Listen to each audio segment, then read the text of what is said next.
नमस्कार, मैं doctor Swati Mishra, assistant professor समाजशास्त्र विभाग, आर्य महिला पीजी कॉलेज, संबद्ध बनारस हिंदू यूनिवर्सिटी। आज जिस दौर से हम गुजर रहे हैं वो काफ़ी लंबा दौर हो गया है। हम पिछले 1.5 महीने से अपने अपने घरों में बंद हैं और बमुश्किल से हम किसी कामों को ले करके बाहर निकलते हैं। अदरवाइज़ हम ज़्यादातर घर में ही रहते हैं। इतने दिनों से घर में रह करके कभी हमारे अंदर कुछ कुंठाएं भी पैदा होती हैं, कभी हमारे हृदय में कुछ खुशियां भी आती हैं। मैं आज आप लोग के साथ उन 5 तरीकों के बारे में बात करने आई हूँ जिससे हम सेहतमंद भी हो सकते हैं और खुश भी हो सकते हैं।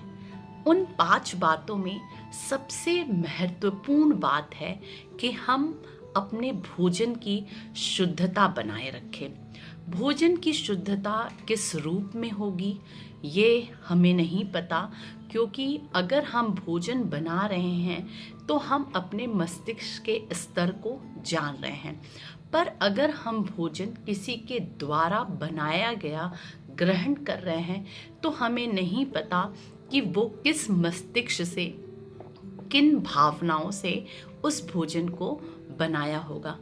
इसलिए हमारे पूर्वजों ने पहले जब भी वो भोजन ग्रहण करते थे तो उन भोजनों को वो पहले शुद्ध करते थे। वो मंत्रोच्चार के द्वारा, अपने इष्ट देवों के आह्वान के द्वारा उस भोजन को शुद्ध करते थे और फिर उसे ग्रहण करते थे।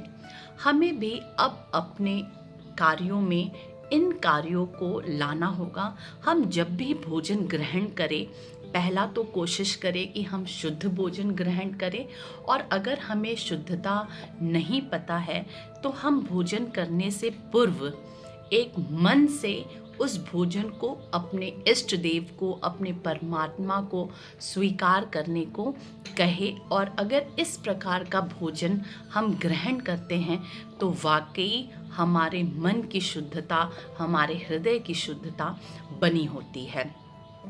दूसरा एक जो प्रबल माध्यम है सेहत के लिए, हमारी खुशियों के लिए, वो माध्यम है हम ध्यान करें। मैं आप सबसे हृदय से विनती कर रही हूँ कि आज आप अपने दैनिक कार्यों में 15 मिनट ही सही ध्यान को दीजिए, योग को दीजिए, या आप जिन एक्सरसाइजेस को करते हैं उन्हें दीजिए।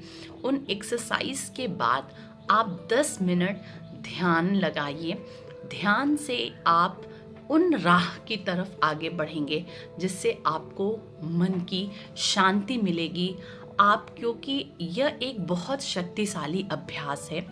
इससे हमारे मन के नकारात्मक पक्ष जो हैं वो कहीं ना कहीं हमसे दूर होते चले जाते हैं और हमें कार्यों को करने की बहुत ही सकारात्मक ऊर्जा मिलती है। मैं सभी से ये अनुरोध करती हूँ। तीसरा सेहत और खुशी का मंत्र है डर पर काबू पाना। ये अवश्यंभावी है कि हम कहीं ना कहीं से डरे रहते हैं, किन्हीं भी मुद्दों को लेकर के, किन्हीं भी समाज में घटनाएं जो घट रही हैं उनको लेकर के वाकई हम डरे रहते हैं। हमारे हृदय में किन्हीं ना किन्हीं मुद्दों को लेकर के संदेह बने रहते हैं। इन जो डर के मुद्दे हैं उन पे हमें कंट्रोल करना होगा। उनको कंट्रोल करने के लिए हमें अपने जीवन में सही जीवन को जीने के लिए जो निर्देश दिए गए हैं उन्हें पालन करना होगा, और हमें अपने डर को बनाए रखना होगा पर उसे अपने ऊपर हावी नहीं होने देना होगा। डर अगर हमारे अंदर थोड़ा भी है तो हम सही दिशा को पकड़ेंगे, सही दिशा में आगे बढ़ेंगे, पर अगर हमारे हृदय में डर ज़्यादा बैठ गया है तो हम जीवन के जो सकारात्मक पक्ष हैं, जीवन की जो ऊर्जा है, उसे हम भूलते चले जाएंगे, उससे दूर होते चले जाएंगे। तो मेरा आप सभी से अनुरोध है कि डर को हावी न होने दें।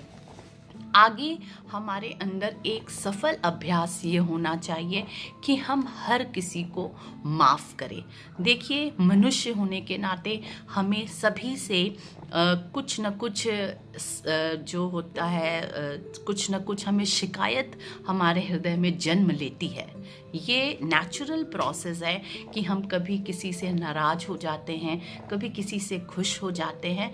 पर इन जो नाराज़गी की प्रक्रिया है, जो किसी से जो दूर जाने की प्रक्रिया है, अपने को रिजिड रखने की प्रक्रिया है कि नहीं सिर्फ मैं ही सही हूँ, ये कुछ पल के लिए हमारे हृदय में आएगा।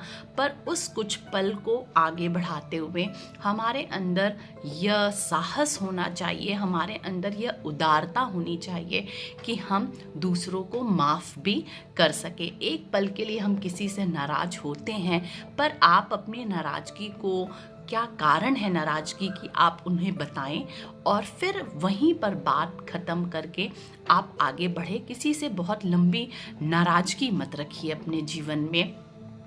और सबसे लास्ट बात है कि आप हमेशा आभार दें, आप दूसरों के आभारी रहे। आप अपने परम पिता परमात्मा के आभारी दिए कि ईश्वर, आपने जो हमें जन्म दिया है उसके लिए मैं हमेशा आपके आभारी रहूँगी। क्योंकि हमारे जीवन में बहुत सारे दुख और सुख आते हैं, हम सोचते हैं कि क्यों मेरे ही साथ ऐसा होना था, क्या मैंने ही ऐसा किया था कि मुझे ऐसा झेलना है। बहुत बहुत चैलेंजेस आते हैं। मैं एक टीचर हूँ, मैं एक शिक्षिका हूँ, तो मेरे सामने बहुत से मेरे स्टूडेंट्स ऐसी बात लेके आते हैं कि मैं भी कभी सोचने को मजबूर हो जाती हूँ कि वाकई समाज में ऐसी घटनाएं घट रही हैं। और वो बच्चे सोचते हैं कि क्या वो पूछते हैं मुझसे कि क्या मैम ये सिर्फ मेरे ही साथ होना था। पर हर के जीवन में बहुत सारे चैलेंजेस हैं। कभी कोई किसी कारण से असंतुष्ट है, कभी किसी कारण से असंतुष्ट है। पर इतनी असंतुष्टि होते हुए भी हमें अपने हृदय में संतुष्टि रखना होगा कि ईश्वर, आपने मुझे जो जन्म दिया, मैं जिस लिए आई हूँ, मैं उसके लिए आपको आभार व्यक्त करती हूँ। और इस आभार के साथ हम अगर ये आभार को हमेशा देते रहेंगे अपने माता पिता को लेकर के, अपने परम पिता परमात्मा को लेकर के, वाकई मैं ऐसा दावा करती हूँ कि आप मनोवैज्ञानिक रूप से स्वस्थ रहेंगे। तो ये 5 बातें हैं जिसे कोशिश करिए कि आप अपने जीवन में उतारिए। और इस लॉकडाउन के कार्य में ये जो समय हमें मिला है वो अपने आप को समझने का समय मिला है, दूसरों को अपनी सेवा देने का समय मिला है। क्योंकि समाज में बहुत सारे ऐसे तबके हैं जिन्हें इस समय आपकी ज़रूरत है। तो आप अपने को भी समय दीजिए, आपकी जो खुशियां हैं आप उन्हें बटोरने की कोशिश करिए और आप स्वस्थ और स्वच्छ जीवन को जीने की कोशिश करिए। क्योंकि स्वच्छता सिर्फ हाथ धोने और मास्क पहनने से नहीं है, ये तो फिज़िकल जो है वो ज़रूरी है हमारे लिए, पर हमारे अंदर मन की स्वच्छता होना बहुत ज़रूरी है। तो आइए इस लॉकडाउन में हम मन की स्वच्छता के लिए कार्य करें। जय हिंद, जय भारत।